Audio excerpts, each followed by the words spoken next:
You are listening to the Hiking Radio Network, where we talk the walk with shows by hikers, about hikers, for everybody.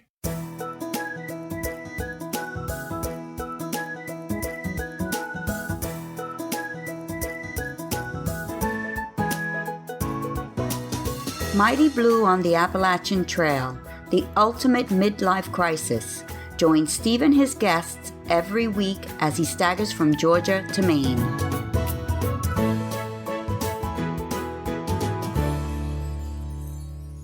Hi guys, and thanks so much for coming back again to Mighty Blue on the Appalachian Trail, the ultimate midlife crisis. Sponsored again by Terry Kidder, an independent young living essential oils distributor. Thanks, Terry. We really appreciate you. I had a lot of editing issues this week, and I nearly didn't get a show out at all, but as these things often do, it all worked out in the end. This week, I was delighted to chat with a young man I met on the Vermont-New Hampshire border earlier this year. His name is Dave Braunlich, or 70, and you'll soon see why I only met him once when you hear from him. His feat is amazing, and I was lucky to chat with him as we ended up in the same hostel one night. After Dave, I have another hostel owner, and this choice may raise a few eyebrows. Remember, I'm not necessarily just talking about the best hostels on the trail. I'm only talking about the ones that I really enjoy staying in. Believe me, there is a vast difference in those 2 points of view, but enjoyment, frankly, was always at the top of my list. Finally, we've got Chapter 16 of Paul Stutzman's Hiking Through, with Paul now pushing into Pennsylvania and loving the rocks every bit as every hiker does. But before we get to all of that, let's hear in this last episode before Christmas about Young Living essential oils. Do you think your pack has everything you need? Think again. Get prepared for the upcoming hiking season by stuffing your stocking with Young Living essential oils and products. Whether it's Panaway oil to soothe those aching feet, or all-natural bug repellent without the chemicals, coconut oil-based lip balm, or a boost to your brain power with Ningxia Nitro. Young Living can meet your needs. You'd be surprised by the number of things that Young Living essential oils has for you as a hiker. Terry Kidder, the sister of our very own Jester section hiker, can help you this holiday season. For more info on how to get your very own basic essential oils hiker pack or a gifter pack to your very favourite trail lover, text the word hiker to 937 848 1630. I'd like to point out that it's people like Terry who are helping to keep the show going, so I hope you text hiker to 937 848 1630 and just find out what essential oils can do for you or the hiker in your life.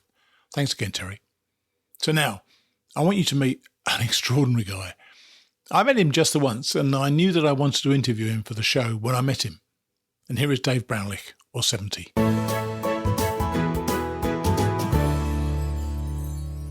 I'd like to introduce you to a young guy I met in 2019, and when you hear his story, you will understand why I only met him just once. This is Dave Braunlich, or 70 in fact, was his trail name. Hi Dave, how are you? I'm doing well, Mighty Blue. This is really exciting to get to talk to you. I've been a fan of your show for really the whole few months leading up to my hike and my training and preparation. That's always cool. We actually met on the Vermont-New Hampshire border, didn't we, at a new hostel? And I remember thinking at the time this was an amazing thing for you to be trying to do. So let's get a bit of background on who you are and why you have such an unusual trail name, because your profession plays into the reason for the trail name, doesn't it? Yeah, that's correct. So I'm a teacher, and before really I took on the hike I did this year, I thought I would have to quit my job and do, all the things people normally do when they take on a hike of the Appalachian Trail. Sure. And, last summer I had the, crazy idea of trying to do the whole AT in my summer break. And it turns out that if I kind of finagled a few extra days on either end, that break is right around 70 days. So, wow. What is the official break then? How long does you're in Colorado? What do your schools have in terms of break for the summer? Yeah, so we usually go until that week before Memorial Day. So our last day was the Wednesday before Memorial Day, and then the teachers come back usually like the first business day in August. Oh, So I was able okay. to kind of get a few extra days on either end of that this year. Now, you and I talked to actually when we were when we met, but Mm-hmm. this when I started thinking about it now, you were trying to do the AT in 70 days. And by the way, just for a bit of perspective, everybody, it took me 181 days. But because 70 days was all you had, that is 31.31 miles every day for 70 days. Did you consider just going halfway in the first year and the rest of the way the following year, or was a through hike important to you? Did you really think you could do it? Yeah, I thought I could definitely do it. I did think about doing just from like Springer to Delaware Water Gap because I'm from New Sure. Jersey originally, and I had done the New Hampshire section a previous year, and I thought Right. then maybe I can come back the next year and fill in the rest. But the more I thought about it, if I was going to spend the time it would have taken me to do that big section, that maybe I should just kind of try to go for the whole thing. And doing big miles and pushing myself is what I really enjoy about hiking. So was the thing to do, was the thing to finish it because you wanted to finish it in 70 days? I know you were limited to 70 days. Mm-hmm. So was the through hike important to you, or would you have been just as happy if you just say got to Connecticut, I don't know, in 70 days? I would have been pretty disappointed if I had to get off in Connecticut. All right. And I guess we can talk about what happened towards the end of my hike later on. Yeah, but we'll do that later. Yeah. I was really going for the 70 days, and that was a big part of it. Giving myself the trail name 70 may have been maybe a little bit arrogant. But no, what it was. That's what it was all about. So I can tell you, man, we met you. You didn't strike us at all arrogant. In fact, you were actually quite laid back about it, and you seemed quite relaxed and comfortable in your own skin, having that name. So I think it fitted you really, really well, and it's such an interesting thing. You weren't going for the the fastest known time, which is what 43 or 44 days, something like that. That's insane. Yeah, indeed. Yeah. To be honest, I think yours is insane as well. As I say, 31 miles a day is amazing. And as I understand it, you have a background of running marathons. So did you find that the AT was very much like a marathon, or did you find that the two things were in a number of respects entirely different? As far as like road marathons go, I would say they're very different things, but marathon running, it'll definitely get you in shape and increase your aerobic fitness, which goes a long way. But as part of my training and my shift to doing more trail stuff, I started doing more ultra marathons, and I did a handful of ultras in the months before I started my through hike this summer. Yeah. And what is an ultra marathon then? Well, by definition, it's a foot race longer than a marathon. Wow. But typically the distances are 50K, which is like 31 miles, 50 miles, 100K, and 100 miles. And then there are some longer ones and distances in between those distances. But those are kind of like the four, I guess, most popular distances. I find it lunacy. I tell you, I get exhausted driving a bloody 100 miles, let alone walking or running 100 miles. That is amazing. It really is. So, but this wasn't your first through hike, was it? What else had you done? No, the summer before I did the Colorado Trail, and that was my first through hike. And was that in preparation for the AT, or was that, you wanted to do it because you wanted to do it?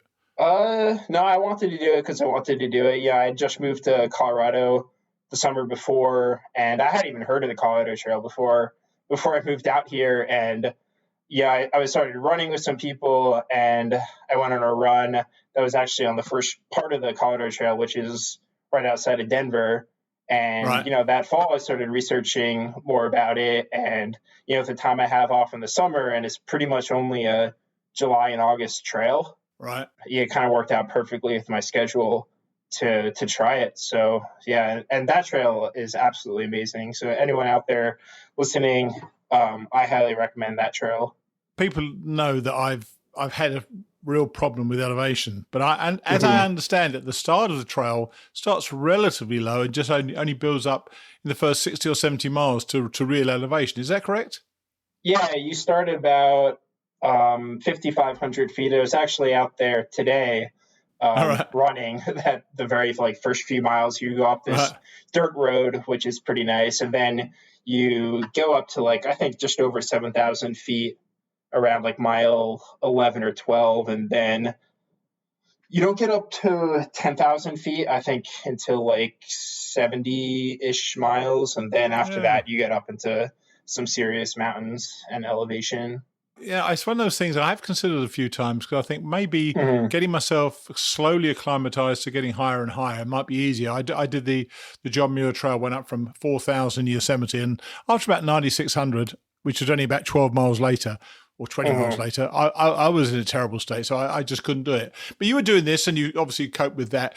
Were you preparing for the AT at the time? Had you realized, or had you thought you were going to do the AT at that stage, or was that still a thing in the future for you? Or, you know, had you actually made the decision to do it? No, so I've like formally made the decision and posted it on Instagram, and told my parents and family and stuff December of last year that Oh, wow. I was going to be attempting the AT. All right. But it was definitely kind of percolating in my mind when I was. How'd they respond? I mean, they were happy. They were happy about it. I mean, my mom's always like, "I'll be excited when it's over," but when I'm in the middle of it, they came and visited because they're in New Jersey. So they came and visited me in Harper's Ferry, New Jersey, obviously, New York. They brought me a resupply, and they drove up to Gorham, New Hampshire, too. So, a little, I guess, trepidation at first, but in the end, they were really happy, and they just thought it was kind of an amazing thing I was doing. So I was really happy to have their support along the way. Yeah. Because we're going to come in a minute to how you started, which I mean, you told me this earlier on this afternoon. I could not believe it. I'll come to that in a second. But so was the Colorado Trail a good preparation for the AT, or would you consider that to be entirely separate? Once you started on the top of Springer, did your training you'd done in Colorado really help you? Yeah, so I wouldn't necessarily call the Colorado Trail like pure training for the AT, maybe in the sense of, getting used to gear. And I made a lot of, the typical mistakes people make on their first through hike with gear that's too heavy, just the wrong gear, trying to do things on a budget. So from that aspect, I was able to get my base weight down and, figure out what worked and what didn't work for me. But, after I announced, I guess, officially that I was going to be trying the AT, then I increased my training and did more specific training for the AT, like ultra marathons and lots of volume and time on feet. So by the time very similar to me then, who did absolutely no preparation at all for my training, but then I wasn't trying to do it in 70 days. So was your training geared towards anything specific? Because the way I've always thought about it is when you stand on the top of Spring and you start, and you're actually at the top, then you start walking downhill. It is different. It is different to anything, well, certainly that I'd ever experienced. I can't imagine there's any preparation that really can prepare you fully for what it hits you on that first day. Yeah, and I've heard you say that a lot, listening to most of the back episodes. Right. But I think you definitely can train for it if you're willing to. So I mean, just the running I did, a lot of trail stuff, all the ultra marathons I did in the spring leading up to my hike were all on trails. And, the trail in Georgia is nothing like, what it is when you get up to New Hampshire and Maine. So it's like pretty gradual. And I think it's pretty similar to a lot of the trails here in Colorado where there's more switchbacks and, it's just a relatively smooth trail compared to what it becomes later on. So I've felt ready for it for sure. That makes me laugh, I tell you. It smacked me around the face even the second time. I'd already done it before, and I had no idea how difficult it was going to be. So as soon as I got on the trail, I felt very at home on the trail, this year in 2019. But, man, it really hit me hard. So anyway, I want to go back to the gear bit because you had some gear, obviously, and you changed some gear out. And was it all about the weight for you, or was it about the way in which stuff worked for you in terms of gear? Definitely a combination of both. My base weight, I would say was fairly low, but, you can go on YouTube and see like people with like 6-pound base weights. Ridiculous. Yeah. I was more around 11 for base weight. Wow. Which I thought, was pretty good. Yeah, really good. I was even carrying Crocs too, so which a lot of ultralight people will make fun of you for, but I just thought just having something for my feet is really important, because I ended up having like some problems with my feet later on. So I was really Yeah. happy to have those. Yeah. So did you have any comfort items, luxury items, or basically did you pare it down so much that you literally only had what you needed on the trip? Yeah, well, Crocs are definitely my big luxury item, like I just mentioned a second ago. I carried a camp pillow. Oh, camp pillow. Nothing wrong with Yeah, that at all. Yeah. yeah. So it's only Yeah. like 2 ounces, and especially doing so like on a normal through hike, sleep is super important. But Of course. doing like something like what I was doing, it's just even that much more important, because you're really only getting like 6 hours of sleep a night. So just anything to kind of help with that and be ready for the next day. I was thinking that because of the large amount of miles you had to do in a day, which obviously means the large amount of hours you had to hike, sleep must have been critically important. Did you have problems with sleep, or were you immediately able to fall asleep pretty much straight away?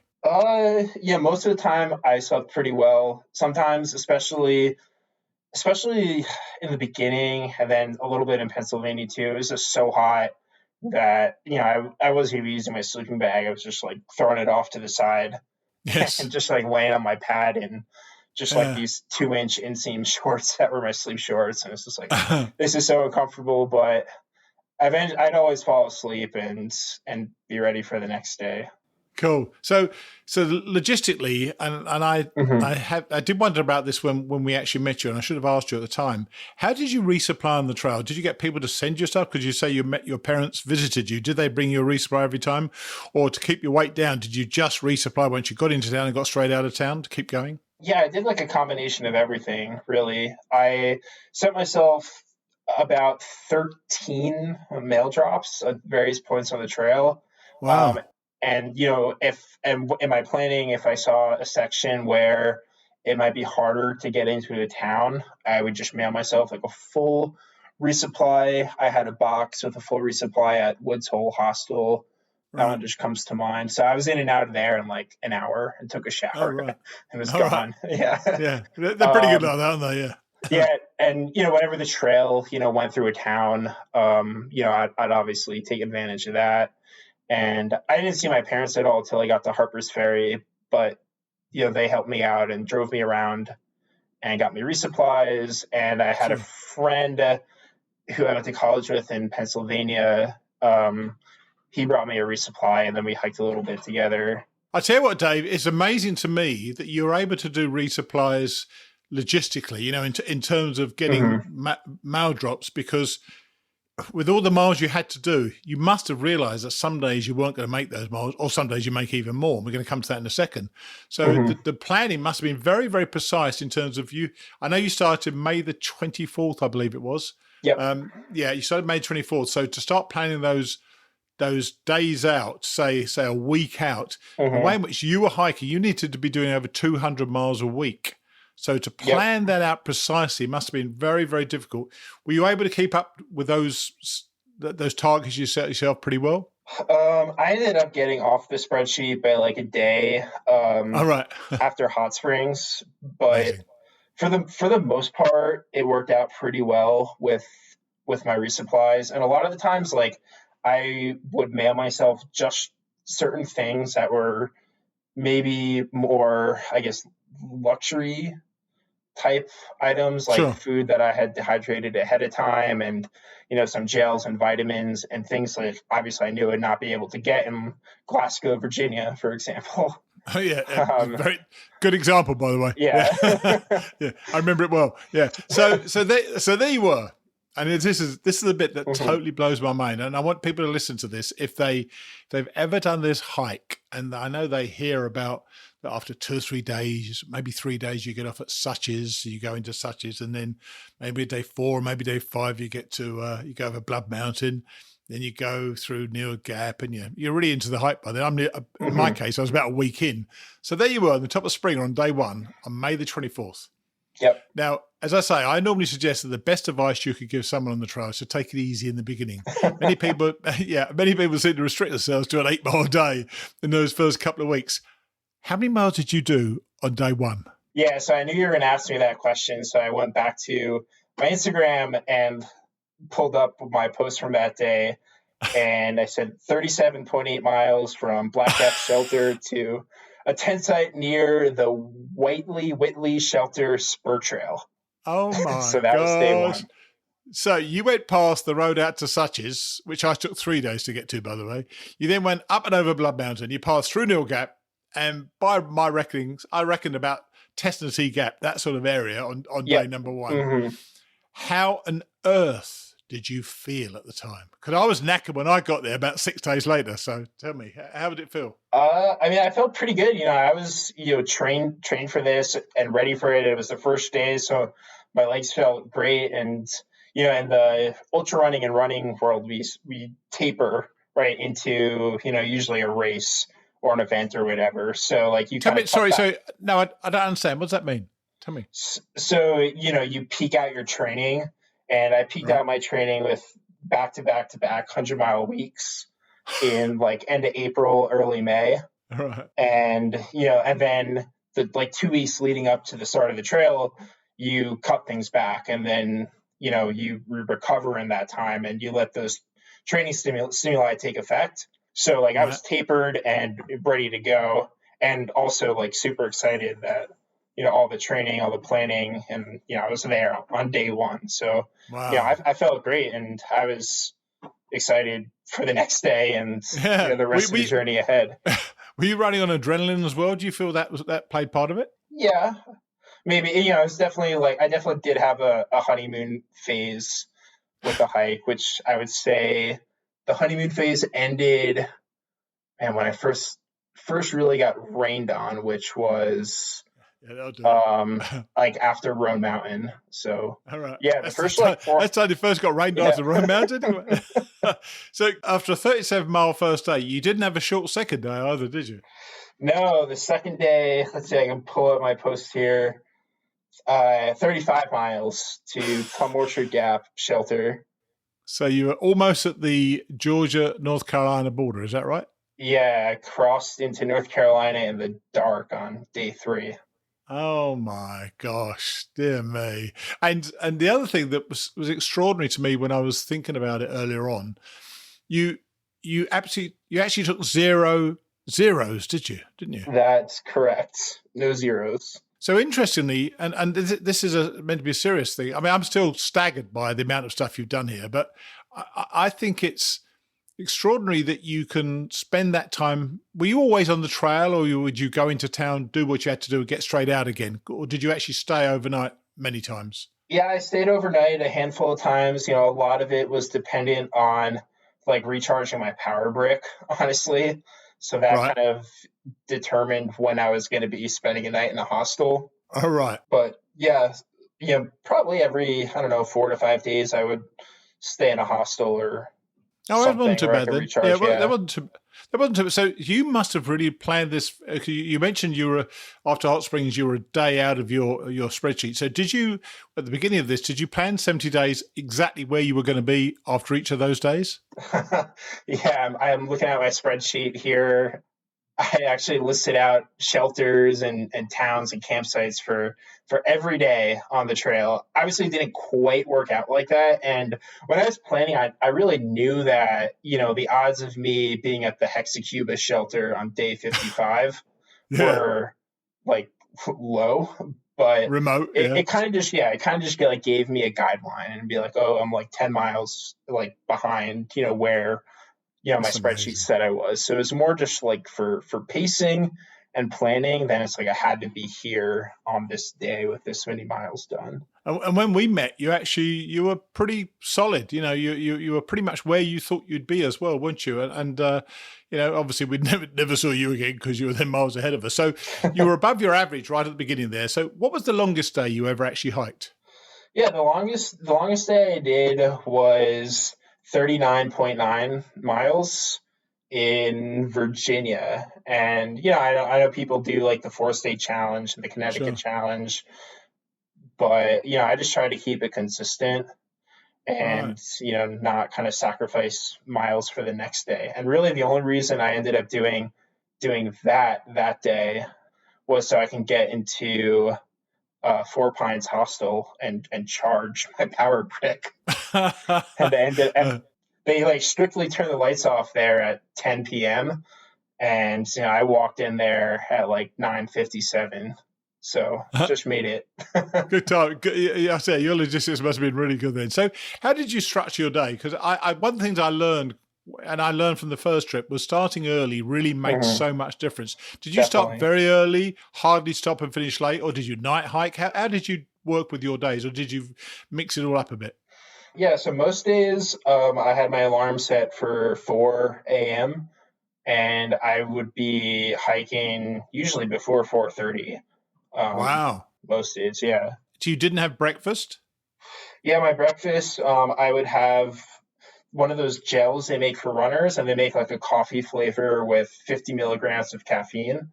So, I would use that in lieu of a cup of coffee, and I'd hit that in like a Cliff Bar, and I'd be gone. And then, I'd hike for a few hours, and then I might stop and sit on a rock and eat some oatmeal or whatever I had. And, I'd take like a mid-morning break. Yeah, I took breaks. And so you weren't stoveless then? So did you have a stove, or did you have cold water in your oatmeal? No, I cold soaked. Oh, did you? So, and how did you find that? That always looked terrible to me. So how did you find that? I mean, it's not the most delicious food I've ever had, but really, but just doing that many miles, you get so hungry that it doesn't really matter. Yeah. So it's just like any food will taste good. So as you're still doing the same miles, you and I did the same miles over a much different time period. Mm-hmm. I burned, as I understand it, between 5,000 and 7,000 calories a day, being an old fat bloke. So you as a younger guy and obviously slimmer and all that sort of thing, do you know whether you're eating sufficient calories or did you actually lose weight yourself? Because I seem to remember you were not a big guy. I mean, as in you weren't a fat guy. So I didn't really keep track of how many calories I burned every day. Strava. I posted like all my runs on Strava, which is kind of a fitness app. All right. And I think I said runs, all my like each day on the Appalachian Trail. And I don't know how accurate it is, but I just pulled up one random day 43. I did like 30 and a half miles, and it says 3792 for calories. I don't know how accurate that is. I feel like it's probably more than that. But that's what you think you burned, or what you actually? Because what were you eating to do? Yeah. I suppose the point is, if you're doing all those miles, you're doing many more miles than I was. So I presume you're burning more calories than I am. So how are you eating enough to stop this weight loss, this almost catastrophic weight loss that most of us suffer? Yeah, I really didn't end up losing that much weight. I would just basically, whenever I got to a town, I would just absolutely gorge myself till I couldn't eat another bite. Good man. And I was in a hotel room with my parents and my sister in Gorham, New Hampshire. And my sister, I remember, made a comment to me that I had a tummy. So, oh, good Lord, yeah. Nobody's ever said that to me, of course. We call it a gut, but tummy's good. That was just after eating like a giant dinner. So, but I really didn't end up losing that much weight. Amazing. Which I was pretty surprised about, yeah. Now, we're all expecting a happy ending here, and it's all going to be good, but you actually got an injury in Shenandoah, which is probably the easiest place to hike. I seem to recall it was a lovely and easy place to hike. What happened to you in Shenandoah? Yeah, when I got to Shenandoah, I was really looking forward to it for a while because, you hear about how easy it supposedly is. And I was like, I can really string together some big days there and really kind of pad my daily average. Sure. But I ended up developing plantar fasciitis through there. And I remember like one morning just kind of hobbling, and I got to the water source, and just I was like, I didn't really know what to do. And I had some ibuprofen in my pack, and I had not taken any ibuprofen at all until that. Oh. And I was just like, I'm just going to take 3 and see what happens. And that made it manageable. So basically, I kind of masked the plantar fasciitis with ibuprofen for much of the way after that. Really? Did it last most of the way to when you finished? Oh, yeah. And I'm still dealing with it a little bit now. So It's one of those things that takes forever to go away. And do you think maybe you got it because you were really smashing your body up? Because let's face it, however fit you are, that is a very strict regimen you gave yourself. Do you think that came as a result of it? Or, I mean, I've never had plantar fasciitis. I have no idea. So how did it get you? Do you know? Yeah, I just assume it's from all the miles I was doing. That was probably about 30 days in. So like 30 days of over, 30 miles a day. And, Yes. Part of what made this so, I guess, interesting to me was to kind of like see, what would happen to my body and if, I'd be able to stand up to it. Sure. And, I think it's just a little bit of wear and tear. And like plantar fasciitis is a very, very common overuse injury.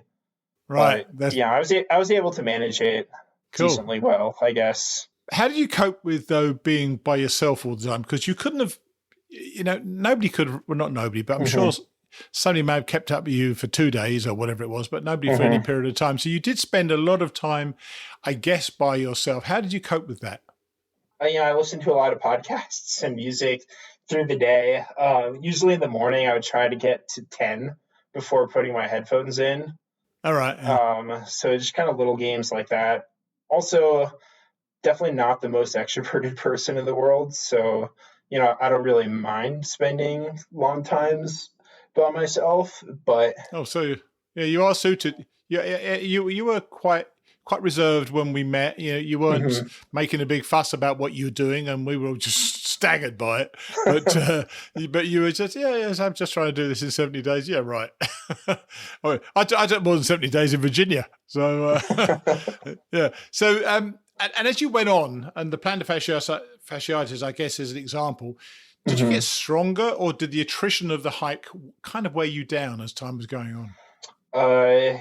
Yeah, I think that's a really good way to put it. Just the attrition and the miles. Yeah, especially by the end, by New Hampshire and Maine, it really, I was really struggling, and people, I guess the quote unquote normal thru hikers would, frequently just like pass me if I'm hiking like, in the middle of the day when most of the other people are out hiking too. A lot of times I would get passed by people, which really never happened in the beginning. So yeah, I was definitly wearing down, especially. Funny enough, I felt that Trigger and I, at our we were both in 66, and we felt we were getting stronger as time went on, because we weren't doing long days. Although we did one 26-mile day, but for us that was a really long day, But really, we felt by New Hampshire and Maine, we were actually getting stronger. We really were. But then after Monson and in the 100-mile wilderness, for you, the wheels fell off, didn't they? Tell us actually what happened. Yeah, so I was like, I think it was day 68. I had my last mail drop at Shaw's, and then I was going to get a few other things and get going. And I knew at that time that I wasn't going to quite hit 70 days, but I had a plan to go through the night on day 70 and summit on day 71. And yeah. But I get into Austin, get my mail drop, get a bite to eat there, and I'm back on the trail by like 1 that afternoon. It was pretty hot and buggy that afternoon, but I'm going along okay. And kind of around, I don't know, maybe 6:30 that evening, I start feeling, I felt like just dehydration. So I just tried to drink water, and I sat by a stream for a few minutes and tried to drink some water. But I realized then that it wasn't just dehydration, that something was definitely wrong. And moments later I was vomiting and coming out the other end too, and I was like, this is not good. So I just kind of pitched my tent, just not even a stealth tent. It's like, I'm just going to try to sleep this off. And I tried sleeping in the next morning. And, I eventually got up at like 7, which is like super late for me. And I was like, and I'm just going to try to hike and see what happens. And I got like 3 miles in 2 hours. And I was at the bottom of the climb. That was my regular pace, by the way. I was at the bottom of the climb for barren ledges. And I was like, I don't know how I'm going to get up this. And I actually had a little bit of cell service there. And I called Shaw's, and I told them, what was going on, and asked, if there's any bailout, because I was like, well, I could either hike back to the road to Monson, or I could just keep hiking. Sure. And there might be another bailout point. But fortunately, right by the beginning of that climb up to Barren Ledges, you can actually make a right turn down this like blue ribbon trail to a cul-de-sac, and Shaw's can pick you up there. So that's what happened. And this was like July 30th, which I think was a Wednesday. And I had to be back at work on the next Monday. So, and it's like, I just didn't think I had time to, recover and get back out there and finish it. Jeez. So I ended up, I had a friend who lived in Portland, Maine, who was going to come up and do Katahdin with me. So I just called him and had him pick me up at Shaw's. And that's where my hike ended in the summer. Wow. So you went home. Did you know that you'd be coming back to the trail? Did you intend to come back, or how did you feel at that stage? It must have been awful for you. Yeah, I was pretty upset. Just talking to you about it now, I'm getting a little bit emotional, and I was definitely so at the time. Don't worry, I'll cut this. No, leave it in. It's definitely good. Yeah. But does it to you, man? Does it to you? I know. I understand entirely. Yeah, it was really hard, but I knew I had we have a week off in October, right? And it was kind of we had that week, and that October 15th date is I guess famous or infamous for any northbound hiker.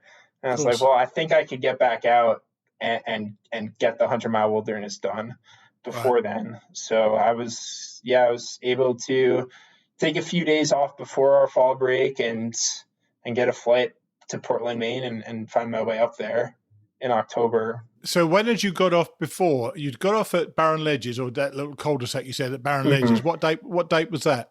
July 30th, I think. So you went back 3 months later. Had you tried to got training again, or because you got straight back into it? That's not the easiest start you could have, is it?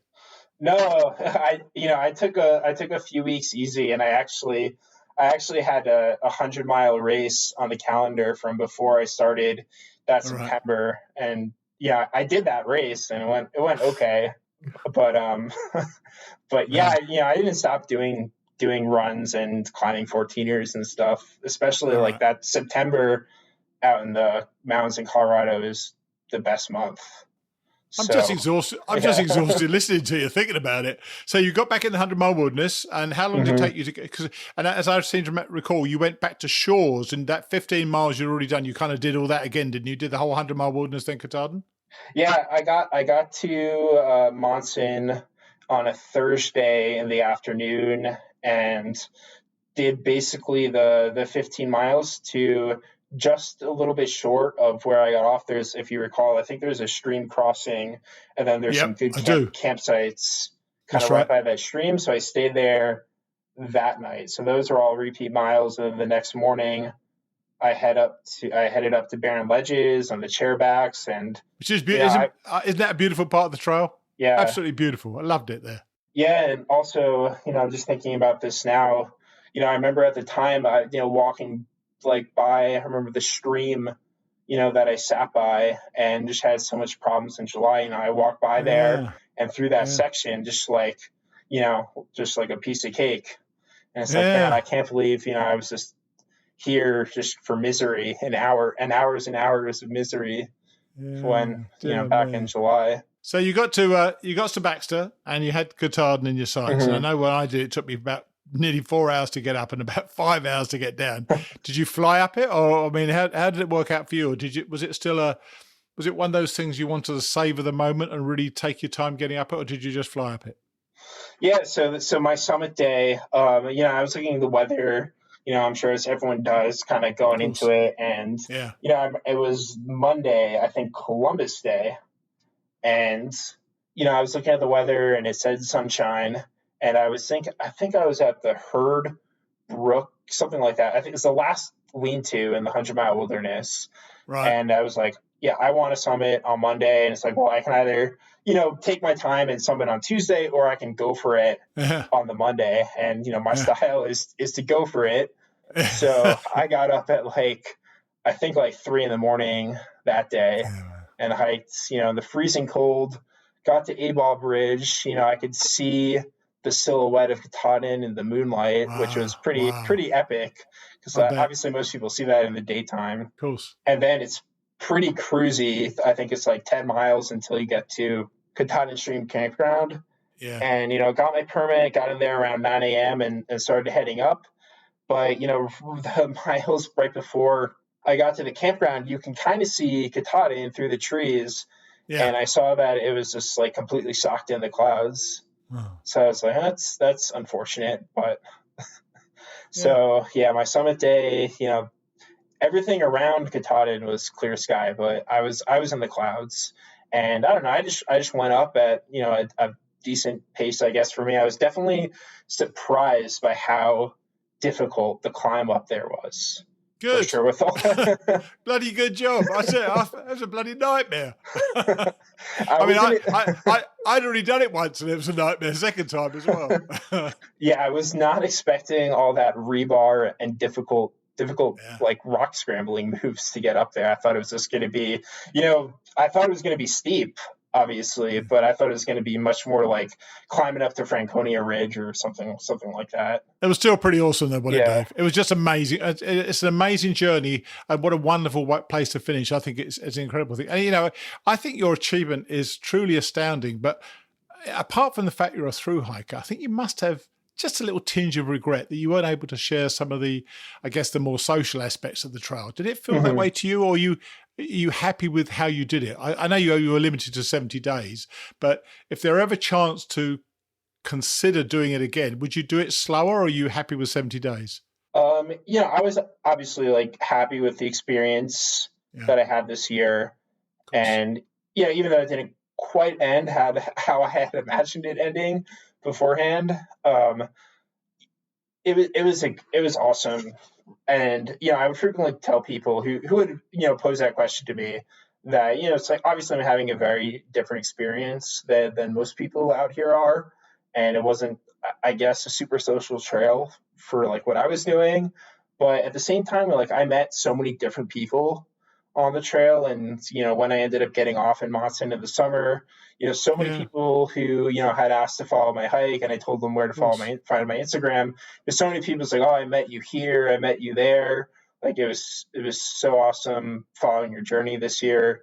So meeting people, albeit briefly, it was definitely a big part of my hike this year, even though I didn't quite have a tramway. I'm glad you experienced some of that, because I do think, meeting the people on the trail is a lovely, lovely thing. And it's one of the most wonderful parts of the trail. And nearly everybody who's done this in what I would call the normal amount of time, they all say it's the people on the trail they meet. In some ways, you may have missed some of that. But as you said earlier on, you did get to meet quite a few people in your own way. So that was nice to get as well. So are you thinking of now, because you're still a teacher, obviously, are you thinking of doing any other 70 days? So you can try to do the Pacific Crest Trail in 70 days? I've thought about it, but as far as 2020 goes, is not going to happen for me in 2020. There's a few ultras that I'm going to be focusing on, and hopefully climbing more of the Colorado 14ers. In the immediate future, however, I'm going to be hiking the southern half-ish of the Arizona Trail, hoping to finish that up when we're done with school in May and June, kind of for the northern half, which you can't really do in December because it gets a lot of snow up there. But for sure. There's definitely other hikes I would love to do. And I know you said if I would consider doing the AT again. I'd love to go back and do it slower, but maybe later in life. And I also had the idea, I had a lot of time to think out there on the trail this year, and I thought about, it'd be cool to try to do it again the year I turn 70, which is, a long time away, but I thought it's ages away. It's almost a turn of the century. What are you talking about? Now, one last question. I think that sometimes we don't recognize it at the time. We all gain something from the AT. What is it? Have you considered, with the perspective of having a little bit of time now, you've been back for a couple of months, what is it you think you've taken away from your journey that you maybe didn't have before?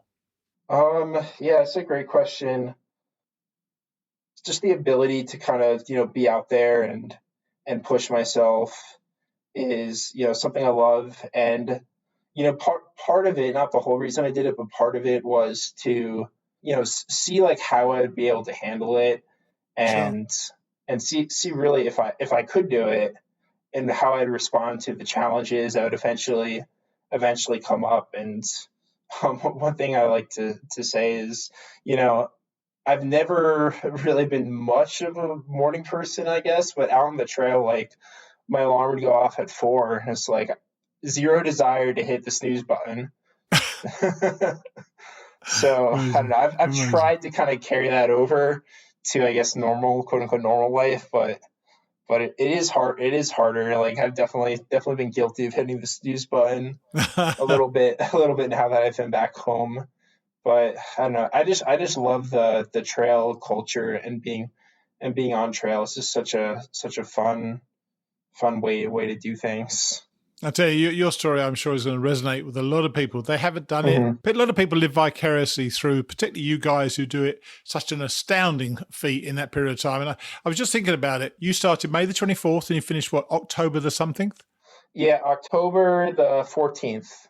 You took about 2.5 months off and you still did it faster than I did. Yeah. Oh, and another just interesting note there is that from the time I got off to the time I got back on was exactly 70 days. So it's a little serendipitous, I Oh, guess. Yeah. it is. It really is. Well, look, I'm so pleased you reached back out to me. Mm-hmm. I said when we met in Vermont or the Vermont, New Hampshire border, I'd love to interview you. And I'm so glad you reached out because your story is amazing, man. You should be so proud of what you did. I think you've done a phenomenal job. And I really thank you for telling us all about it. Yeah. Thank you, Mighty Blue. And I just want to say, I've been following you for, I guess, about a year now, and doing 2 through hikes, I guess, in your 60s is very impressive. And, I've Exhausting. really enjoyed the show. So, I appreciate it, yeah, man. thank I you. appreciate that.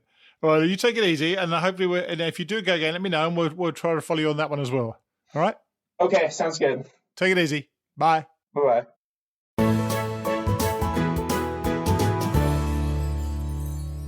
What an epic achievement that was. He had to average over 30 miles a day every single day to do that. And that opening 38 miles was just truly remarkable. It really left me shaking my head. And any of you who remember those first few days on the trail will probably be shaking your heads as well at the thought of a 38-mile first day. What a guy. And you could hear the emotion in his voice as he was talking about the trail. Never underestimate how this journey will affect your life. It is truly transformative.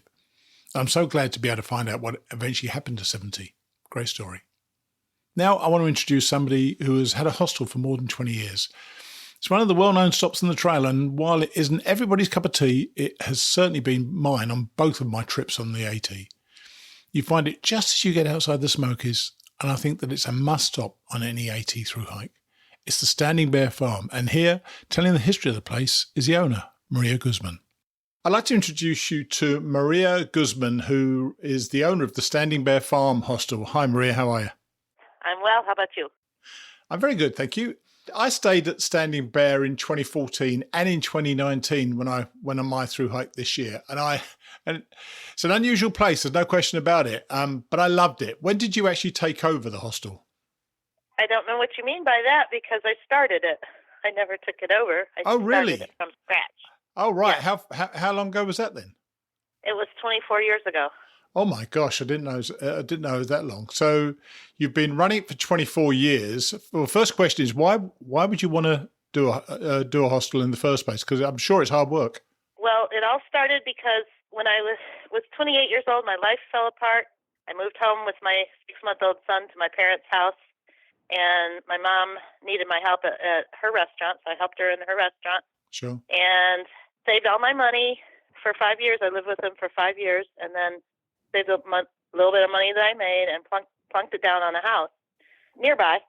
And as soon as I did that, as soon as I bought the house, actually signed the papers, the man that sold it to me warned me about the neighbors. He said, They won't like you. They don't like anybody. Right. So I thought, well, I'm fine. I've never had a problem with neighbors. My neighbors become friends. So anyway, but he was right. They didn't like me. just because anybody that lives there, you had to drive right past their house to get to my house. Other than that, both houses were perfectly private. So it was a girl and her mom. The girl got to where she would be shaking her fist at me using the driveway. Oh, my gosh. And it was very uncomfortable living there. And I tried to diffuse the situation. One day I was walking up the driveway. I was on a walk in the woods, and I was walking up the driveway. It was a beautiful sunny day in the winter, and I saw the girl out there washing her car. And I thought, I need to stop this from getting any worse. So I decided to go up and say something nice. So I did. I said, "Good afternoon," and I watched my tone, too, because I know I can have a tone sometimes. And I said, "Good afternoon," and she said, quote, "It was until I saw you." Now, I'm just going to jump in a second here, by the way. After we were speaking, after this recording, Maria did say to me that this woman did her the biggest favour in being so nasty to her, because it moved Maria to a trajectory she hadn't otherwise been. So I just wanted to point that out just so you knew. But let's carry on with my reaction to what she just said. Nice. Nice. And I was so depressed. I was instantly depressed. I went home and had a good cry. So I called my real estate agent and I said, "I have to move." I said, "I cannot live like this. You know what I was looking for when I found this place. What else do you have? Because I can't live here." Sure. And she said, "There's this one place in Hartford." She said, "It's not on the market yet, but if you want to see it, I can show it to you." She said, "Because I have to put it on the market. I have to do the paperwork to put it on the market. Sure. All the other real estate agents are waiting to show it, but if you want to see it, I'll show it to you." So she showed it to me, and I could see where the Appalachian Trail was. I could see the house, and it was just an old farmhouse shack with a bunch of old buildings on it, old shacks. And so I saw it, and I could see that it was perfect for a hostel. Were you intending to open a hostel, though? Was that always your intention to do that? I had no money. All my money was tied up in that house. Sure. But my mom wanted to see it. My mom was always, on my side, and she wanted to see it. And so I showed it to her, and I told her about how we could make it a hostel and all that. And she was like, yes, I could see it. And anyway, but she didn't have any money. I didn't have any money. So we're like, well, my mom said, by the time I showed her the property, she said, "We have to get this in the family." I said, "I know, but you don't have any money. I don't have any money. How are we going to do that?" She said, "Let's call Bobby." And that was my oldest brother, who was living in Saudi Arabia, teaching English at the time. So we called him that night, and so he bought it, sight unseen. Oh, my gosh. So I rented it. Yeah, I rented it from him for 10 years. I started the hostel on his property. So I did everything wrong. I started a business on someone else's property, especially family. You're never supposed to do that. But I knew what it had to be. And so I got his permission to fix up one building and then the next building and then the next. But he was the only one making any money. He decided to put out anything. That's not good. That's not good at all. No, it wasn't. So finally, 10 or 11 years ago, he agreed to sell me the house and the hostel, and he would keep the acreage. So I have just under an acre with the hostel on it and my house, and he has 3.5 acres in case he wants to do anything with his 3.5 acres. And so I'm still here. The place is, I think rustic is a fair description, and there's something about the place that works. I know that when I first came, as you walk in and you face a bunkhouse on your right, on your left is another house, which I know you were renting out this year, and me and two of my friends stayed in that house. And that was, we had a room between three of us. There could have been four of us in there as well. We have the bunkhouse and the cabin. The cabin. That's what we were in, the cabin. And another change this year, which was so great, by the way, was that you were doing food for breakfast, lunch, and dinner, and that really, really made the place good, really good, because the availability of food was so excellent in Standing Bear. When did you start introducing meals, basically for everything? Is it every year? One of my hikers, one of my staff member hiker guys that ended up here agreed to do that for me. He was also into construction too, so he did construction in the winter, and then he was able to cook. His food was good. His food was really good as well, I tell you. We really enjoyed that. And everything tastes good when you're hiking Oh, of course it does. Of course it does. Yeah. So the setup is you've got the cabin, you've got the bunkhouse, and I think there's a tree house. I never actually saw the tree house when I was there. Is that literally a house in a tree? Is it? Well, it's in the trees, but it's freestanding, so it's more like a tower, and we boxed in the bottom of it, so it has an upstairs now and a downstairs. All right, cool. And one of the things that really, I think, a number of people I met on the trail, they stayed at your hostel for up to, one guy stayed there for 7 or 8 days. So a lot of people, when they go there, they do a bit of work for stay. Are you constantly building on the property to make sure that it keeps up to standard or improves the standard all the time? Yes, I haven't stopped yet. I would like to get to a point where I can slow down a little bit, but right now it's like there's always so much to do. So we're always coming up with projects, and we've got a lot of things in our head, thousands of things in our head that we would like to do. So we just plug away on it. That's why after 24 years, I'm still working on it. So if people want to save a bit of money, can they do work for stay? Is that the sort of thing you offer or not? Yes. You do. Okay. That's certainly worth mentioning because some people obviously are on a really tight budget. And I know that the people who were there just seem to have just a great time. The one thing I thought, and I actually mentioned to your brother Arnold, who I met, as I said earlier on, later in my hike, I thought you're very brave to do the honour system for the resupply. Has that worked out well for you, do you believe? I hope so. A lot of these things that I've done here, like the resupply and my shuttle business, these were not something I thought of. So I hope to make a little bit of money on it, but to me, it's like it's extra money. I mean, it would be nice if I could make a little extra on it. Most people, I think, are honest, but I think they are. But I have had some thievery going, but that's why I don't sell like the expensive mountain house and stuff. That would just drive me crazy. Yeah, there was plenty of stuff there as well. It's a really good place to resupply, so I really enjoy that. So, and how would people book? Is there a website or is there a phone number? Or you're obviously in Gut Hooks and all those places. What's the best way to book? I don't go online, so I don't.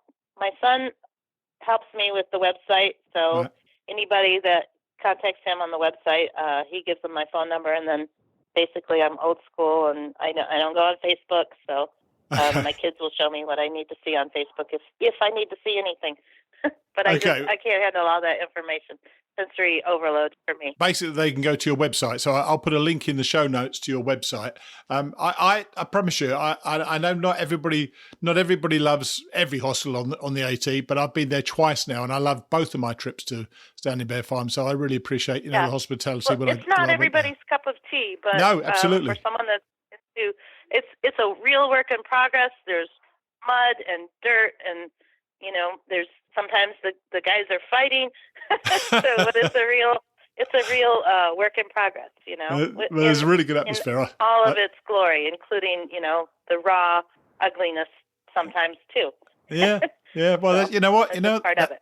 That's part of it. I quite agree. And as I say, I thoroughly enjoyed myself this year. So I really appreciate you having given the chance to chat with us about it. And hopefully, if I go for a third time, which I think is unlikely at the moment, but if I went for a third time, I would definitely come through. Just to tell everybody, by the way, you leave the Smokies, and by the time you get out the Smokies onto Davenport Gap, you're exhausted anyway. And there's quite a walk up the road, but Standing Bear Farm is on your left once you go underneath the interstate. I think it's the interstate anyway, the big road, and it's a very welcoming place when you get there. So watch out for Standing Bear Farm. It's well worth a visit. All right. Well, lovely to talk to you, Maria, and hopefully we'll talk again sometime. All right. Thank you. Then. Bye. I love that place. I really do. Sorry for the interruption midway through, by the way. Maria really didn't want anybody thinking that she wasn't grateful to a miserable neighbour, so I put that little aside into the recording. Finally, this week, we have Chapter 16 of Paul Stutzman's Hiking Through, where Paul has an extremely positive time at the Doyle in Duncannon and gets a reminder of his own heritage later in his hike. I'll see you next week.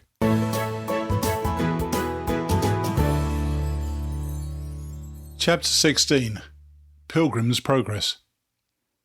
Another muggy morning dawned. I left the Ironmaster's mansion at 6, but soon found the trail barricaded by red fencing. A construction project adjacent to Fuller Lake had temporarily rerouted the AT. I had not read or heard about this rerouting, and being a rigid purist by now, I had no choice but to scurry over the fence and pick my way through the construction area. It was Sunday, so no workers were on site to deter me. As I hiked, my thoughts drifted home. Back in that life, for all of that life, I had attended church on Sunday morning. It was more of a habit and way of life than a spiritual event. Sadly and unfortunately, I'd been bored many times in church services. My boredom was not the fault of the church or pastors. I'd had some of the best pastoral care. My disinterest wasn't God's fault either. It was my own doing, or rather my lack of doing. I'd never taken much time to communicate with God, never really wondered or tried to find out who He truly was. I'd grown up with a long list of do's and don'ts as my religion, and in my mind, if heaven was going to be an extension of the religion I knew here on earth, then I was going to be bored for an eternity. In the last 5 years, though, I'd been asking God, who are you? What connection does my life have to you? I wanted to know God, and I wanted answers from Him. As I hiked that Sunday morning, I had my own church. It was not a religious experience at all. As a matter of fact, I was losing my religion out here.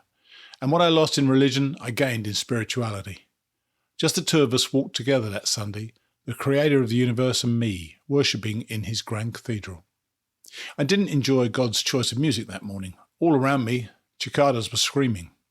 But in spite of the cicadas' noise, I hiked with a clarity of thought that was a gift of the trail.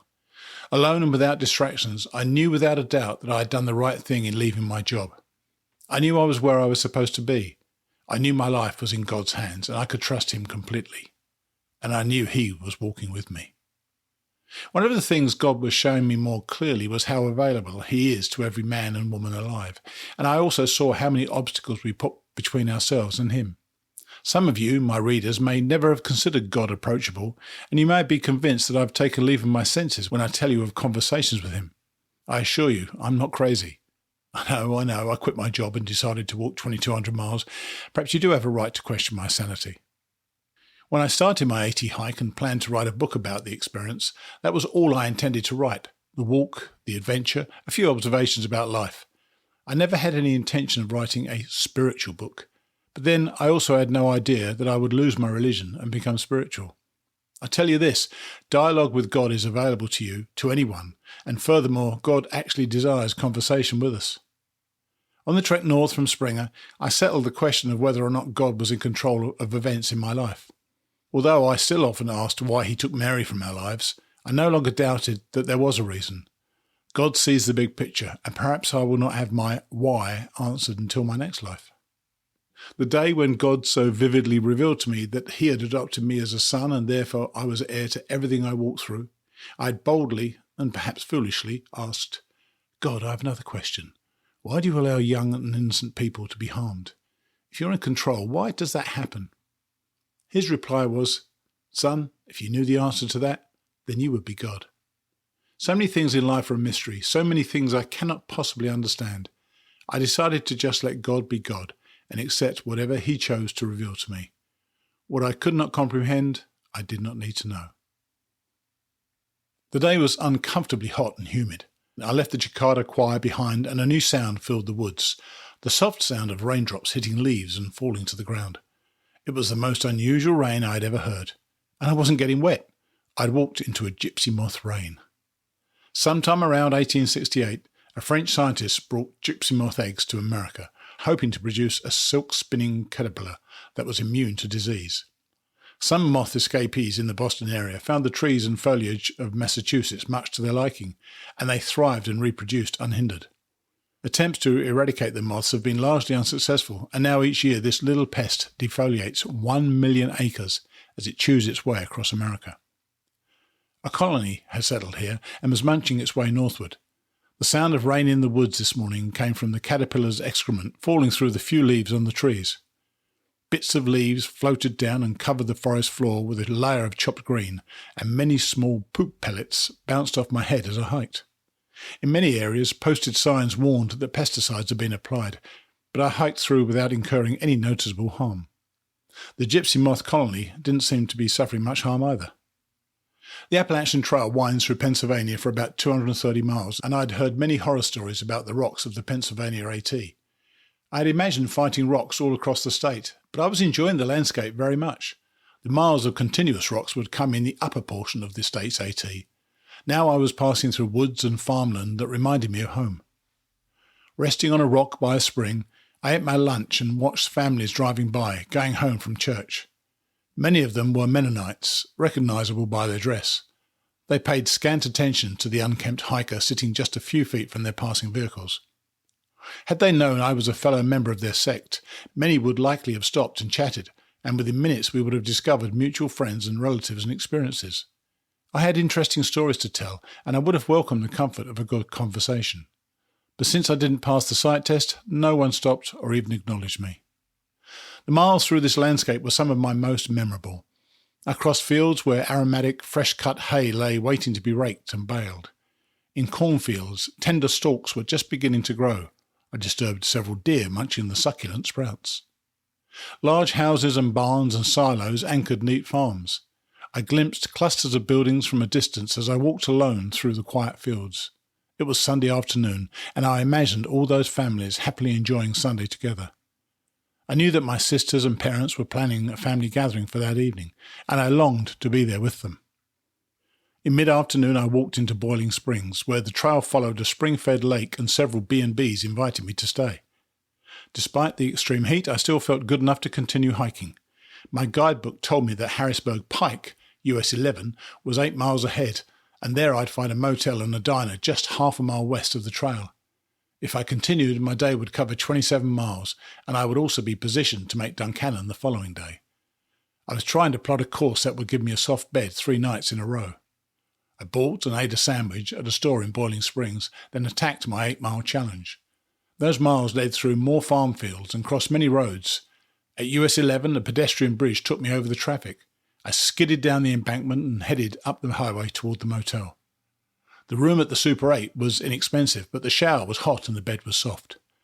At the Middlesex Diner across the road, good food and friendly service lifted my spirits. Back in my room, I finished the day with a call home and talked with my parents and sisters for the first time since leaving for my hike. After typing an entry into my phone for the Trail Journal site, I collapsed onto the soft bed. The next morning, a trip across US 11 to the diner started my day off right with a delicious breakfast, good conversation and plenty of coffee. I wanted to make 18 miles that day. My goal was Duncannon and the Doyle Hotel, a must-stop for most hikers. In the early 1900s, Anheuser-Busch built a number of upscale hotels, all featuring bars where the company sold their products. Then Prohibition came along and the hotels were sold.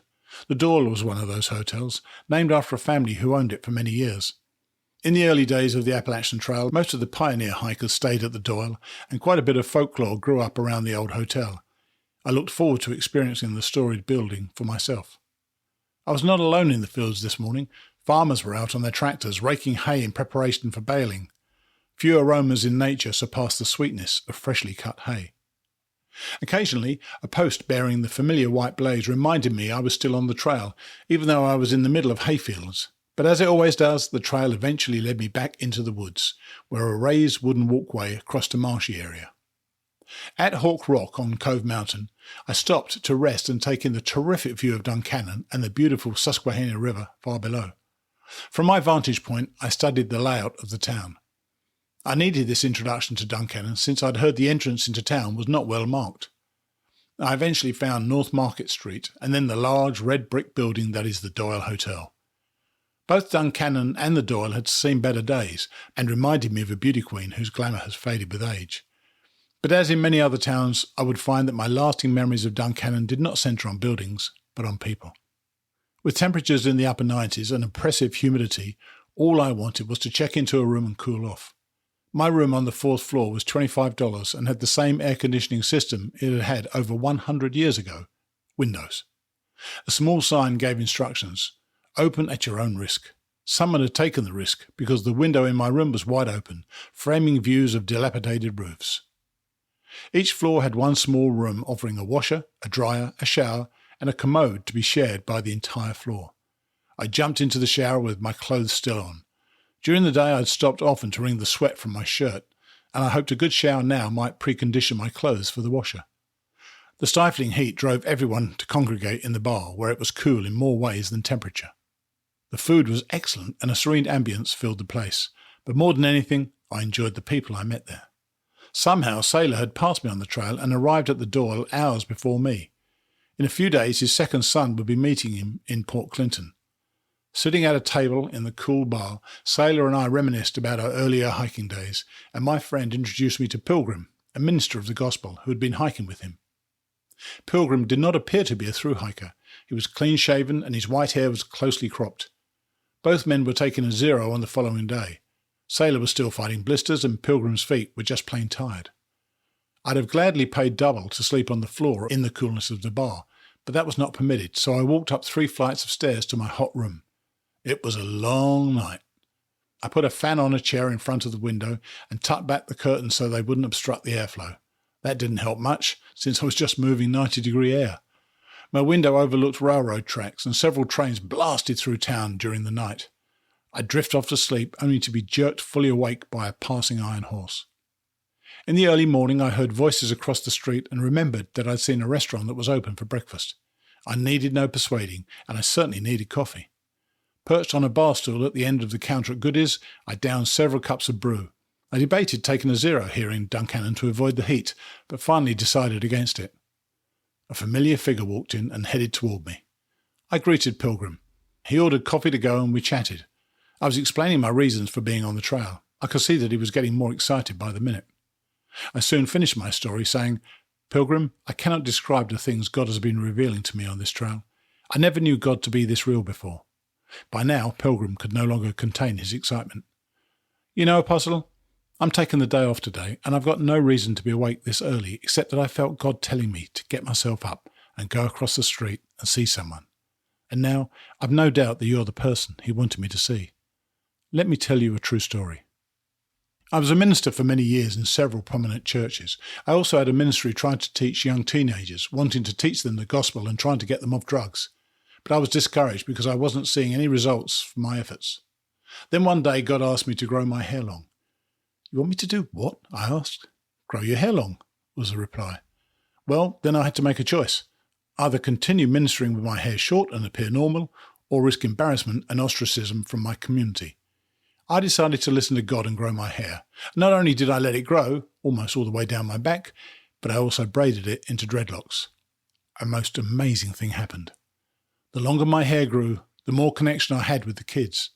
I preached the gospel boldly and was never ashamed of it. Kids were being saved and delivered from sin and drugs. I sat dumbfounded, listening in a mix of awe and contrition. In awe because God knew I needed encouragement that day and had sent Pilgrim across the street to meet me. But I also felt nudges of shame, admitting that just 3 months ago, back in Religiousville, Ohio, I would have emphatically pronounced this man crazy. For most of my life, I would never have responded to such a request from God because I was too worried about what other people would say. I have no doubt now that God has spoken to and perhaps made unusual requests of many people in our big pile of Christianity, but because we are so concerned with our image, we're afraid to break free. We care more about what other people think than what God wants. My family's area of Ohio has over 4 million tourists visiting every year, seeking what they perceive we have, what makes our community unique and attractive. The most precious thing we have, we keep hidden away so we don't risk embarrassing ourselves. We'll gladly take visitors' money in exchange for all else our community offers, but we seldom offer up the best thing we could possibly give them, the path to hope and peace with God. So, just between you and me, has God spoken to you? If He did, would you recognize and listen to Him? Do you have the courage to follow His wishes, even if what He asks seems totally irrational? I know this, He does speak. He will speak. He is speaking. If you want a life of real freedom, then listen to what God is telling you. Back at the door, I gathered my gear and prepared to leave, stopping down the hallway at the laundry/shower-room/restroom cubicle to fill my water bottle. There I met Pilgrim again as he arrived to use the laundry. "Apostle, I'm going to pray for you," he said. "When Anheuser-Busch built that hotel over 100 years ago, I'm sure they never envisaged a prayer meeting taking place in that dingy little room." Pilgrim's loud prayer reverberated throughout the building. He prayed blessings, safety, and wisdom on my journey. With those supplications still ringing in my ears, I left the Doyle. I've stayed at some beautiful resorts with upscale amenities, but never have I had accommodations so minimal, sleep so impossible, and yet enjoyment so great as my stay at that old hotel. I walked up Cumberland Street and turned onto High, following it out of town. High Street was filled with churches and residential buildings. One man was spraying weeds along his driveway and he greeted me. "I was worried about your town for a while," I said. "All I could see from my hotel were bars and only one church. But now I see all the churches are on High Street." He grinned. "We have 7 bars and 7 churches," he said. "We're a well-balanced town." The trail leaves Duncannon over the Susquehanna River via a sidewalk on the 4-lane Clarks Ferry Bridge. I was crossing the river when an oncoming plumbing supply truck stopped in the middle of the bridge. "Hey, you hiking to Maine?" the driver shouted, across 2 lanes of traffic and the concrete barrier. I assured him I was headed to Katahdin. "God bless you, brother," he yelled. With his long ponytail bouncing about and our conversation shouted over traffic, he declared his longing to hike the trail. Cars and trucks lined up behind him and zipped between us, as he reminded me how fortunate I was to be doing this hike. I invited him to come with me, and for a moment thought he might actually leave his truck right there in the middle of the bridge and start walking north. "Don't let the dream die," I yelled before he finally drove off. "Do it someday. It'll change your life." The heat and humidity of the day made a difficult 1,000-foot climb even more draining. 11 miles from Duncannon, I stopped at the Peters Mountain Shelter. It was only the middle of the afternoon, but I was hot, tired and sleepy, and the next shelter was still a long distance away. Distant thunder made the decision for me. The shelter was mine alone until later in the evening when Franklin arrived. I'd been reading his journal entries, but our paths had not crossed until this night. I slept well, and when I was ready for the trail at 5 the next morning, Franklin was also packed to leave. For the next week we hiked together. Our styles were similar: get up early and hike late. We were finally in the dreaded Pennsylvania rocks. The trail was strewn with a rubble of large stones. At times the path completely disappeared as the white blazes went up over huge rock piles and forced us to follow. We could not establish a hiking pace, since every step required caution. Our perspiring bodies became quite an attraction for the local blackfly population. They swarmed around, greeting us as honoured guests to their rocky domain. Just across Pennsylvania Route 501 is the aptly named 501 Shelter. Franklin and I took refuge from the heat and discovered a solar shower. It was a breathtaking affair for us and a temporary setback for the flies. Inside the shelter, we found a notice announcing a hiker feed at the pavilion in Port Clinton, 2 days ahead of us. A group of Mennonite boys from the area had done a through hike several years before and now did a yearly hiker feed in appreciation of the trail magic they had received on the AT. The group even offered to pick up hikers at road crossings and transport them to the feed. Our timing was perfect. If the rocks allowed it, we expected to arrive in Port Clinton the night before the event. 2 days later, 2 weary hikers did reach Port Clinton, their bruised feet aching from the rocky trail. We desperately needed a break, and what luck the folks here wanted to feed us. Escorted by our swarm of flies, we crossed the Schuylkill River and entered the town. Our destination was the Port Clinton Hotel, an 1800s stagecoach stop. Over the years, the stagecoach road had been broadened and paved, and now cars and trucks rushed past on Route 61, only 5 feet from the front porch. The temperature was at 100 degrees when we walked into the bar, where air conditioning and a large bowl of spaghetti brought me back to life. We booked 2 rooms upstairs in the old building, and small air conditioning units in each room promised a restful stay. The hiker feed began with breakfast on Saturday morning and continued through lunch and into the afternoon. As we approached the pavilion in the morning, I could tell that the group responsible for this good deed was from the conservative Mennonite tradition of my own upbringing. I greeted them in Pennsylvania Dutch, and they looked as if an alien had just landed among them. Once their initial surprise passed, we quickly found common ground and common acquaintances. And just as quickly, I belonged. I even had an invitation to stay that night at the Brubaker's farm. The day turned into a 0 day for Franklin and me. We ate and socialised through breakfast and lunch. Sailor arrived, Padre the priest was there, Rhino, a German hiker, and his dog joined the group. Many other hikers I'd met briefly on the trail stopped for the event. It was a trail family gathering. Toward evening, 3 hikers loaded up their packs and headed into the countryside to the Brubaker's dairy farm. Franklin, Padre and I would be staying in a Mennonite home that night. Padre had grown up on a farm and was curious about farming here in Pennsylvania, and we simply could not turn down the offer of an air-conditioned, fully furnished basement with a shower.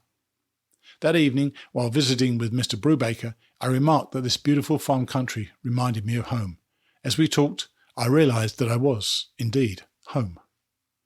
We were in Berks County, site of the first Amish settlement in America. My own history was tied to this place. I recalled a story my grandfather and other relatives had often told, the saga of the Hostetler massacre. My family's story intertwined with that of the Hochstetlers in Berks County. William Penn had generously granted land first to the Quakers and then also to the Amish and Mennonites, and folks were immigrating to Berks County from Switzerland and Germany. The first immigrant in our family, Johann Jacob Stutzman, arrived in America in Philadelphia, Pennsylvania on October 2, 1727.